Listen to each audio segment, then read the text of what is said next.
Sometimes the thing that is standing between you and change is knowledge, or the thing that may be standing between you and development and growth and enhanced decision making is knowledge. And that's why we exist here at Golden Cloud Network, to share that knowledge and experience with you so that you can be able to make enhanced decisions and you can be able to grow and develop as an individual and also collectively as a people. So today we're going to be talking about something called participatory budgeting. Have you ever heard of it? Because before we did this research, we hadn't, but it is something that can change our lives in a big way. So firstly, we must lay out the problem statement of what we're going to talk about. So we live in a society where we have to pay taxes. When we pay taxes, that money goes to the government, and the government allocates that money in different ministries and councils. These councils can be on a town level or a city level. This money is supposed to be used to serve the people, to develop the communities that we live in. And it is up to these delegated individuals who work for these organizations to make these decisions. They decide what needs to be built. They decide how the money should be spent. And there's nothing wrong with that. There's a reason why it works like that.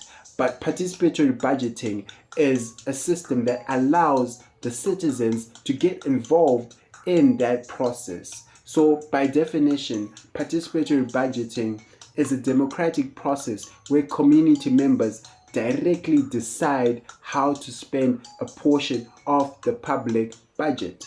It is a fair, simple process that gives real decision-making power to the people. Why is this important? It's important because sometimes who knows a community better than the people that live in that community? Because sometimes there's a disconnect between what's on the ground and what is being discussed in the board meetings that are held in these offices. Sometimes there's a disconnect between community members and the people who are leading the communities. We're not saying that these leaders should be replaced or should be toppled, but we're saying that citizens should also be given a voice. So this is not something new. This is a system that was adopted in 1989 in a place called Porto Alegre in the country of Brazil. And when people saw around the world saw that it worked, they then adopted it. It was then later adopted in big cities such as Paris and New York because it works. So here today we're gonna discuss a little bit more about participatory budget so that people know that, hey, this is something that can be done and this is something that can change our lives for the better, because that's what it's all about. So we're going to break down the steps, the 5-step cycle of the process of participatory budgeting for your own information as a regulator or as a regular citizen. So step one is the mandate. So City Council dedicates a percentage, let's say 5 to 10% or even 1% of its capital budget to participatory budgeting. They set rules and provide technical support. See, these people are trained. These people know what they're doing. That's their job. Their job is to serve communities in the ways that they do. So we cannot come into their offices and tell them what to do. Firstly, what we need to establish and make clear from the get-go is that in participatory budgeting, the officials are the ones that are in charge. They're the ones that hold the steering wheel. Us, we come and we act under their rules and we act under their technical support because they are the ones that have the expertise. So that's the mandate. And number 2, there's the assembly. In each ward or neighborhood, city, town, open meetings are held. Residents identify priority needs and delegates are often elected to develop proposals. So after we invite, after we propose, after we ask these officials, we then meet up with them. And as we meet up with them, that's when we suggest that, hey, what if we build a library in our neighborhood? Hey, our children need access to computers and internet. Hey, this is what we want. Let's talk about it.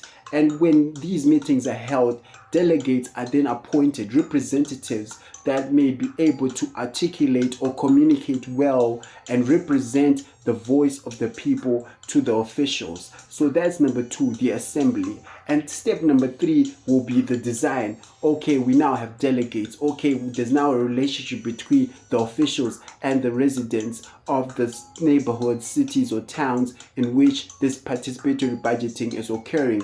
What's next? The next step is to design what the people want to achieve. So with the help from city engineers, since they're the experts, delegates then turn their ideas into feasible project proposals with cost estimates, and the final list is created for the ballot. Okay, so these city engineers are experts, right? They know that, hey, some ideas, for example, if I suggest an idea, a city engineer may know if it's feasible or not, because sometimes the ideas that we have as people, as citizens, especially those who are not experts, they may not work. So there comes a time where people have to help each other and enlighten each other and feed into each other's ideas so that we can design a plan that actually works.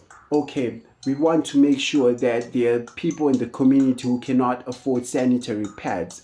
The project is to provide sanitary pads to each and every project member. Is that feasible? Yes, it's something that we can do. How can we do it? The city council has access to the resources and systems that can help achieve this proposal that would have been made by the people in this participatory budget committee. Okay, so the design is step number 3. What's next? The vote.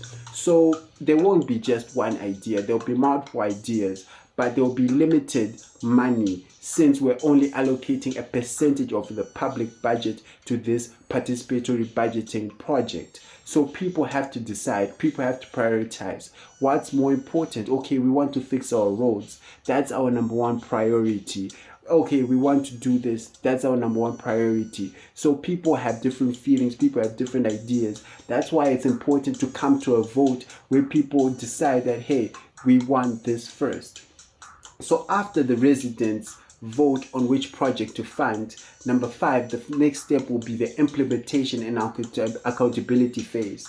The city implements the winning project and delegates monitor project, and the cycle begins again the next year since budgets are allocated annually. So these participatory budgeting projects will also be done annually. So this is participatory budgeting in a nutshell.